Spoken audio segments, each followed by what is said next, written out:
Hello అండి, welcome back. నేను మీ సుష్మిత. ఇవాళ నేను మీకు ఇంకో చిన్నపిల్లల గాజులతో ముందుకు వచ్చానండి. నాకు ఒక ఆర్డర్ వచ్చిందండి. వాళ్ళకి లంగా జాకెట్ మీద కావాలన్నారు శ్రావణ శుక్రవారానికి. సరే అని చెప్పి చేశానండి. అది పింక్ అండ్ గ్రీన్ కాంబినేషన్లో ఉందండి బ్యాంగిల్ అంతా. సో అవుట్ఫిట్ కూడా నేను సైడ్లో ఒక పిక్చర్ ఇస్తాను, చూసేయండి. సో అవుట్ఫిట్లో ఇలాంటి డిజైన్ ఉంటుందండి. సో అది చిన్నపిల్లల గాజులు కాబట్టి కొంచెం దాన్ని స్మాలర్ వర్షన్ చేసి గాజు మీద వచ్చేలాగా ట్రై చేశాను.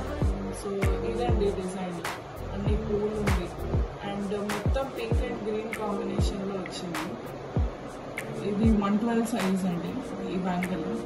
ఈ బ్యాంగిల్ మీకు నచ్చిందని అనుకుంటున్నాను. ఒకవేళ నచ్చినట్లయితే please DM me for orders. Also subscribe and follow me for more beautiful designs. Stay tuned and be ecstatic.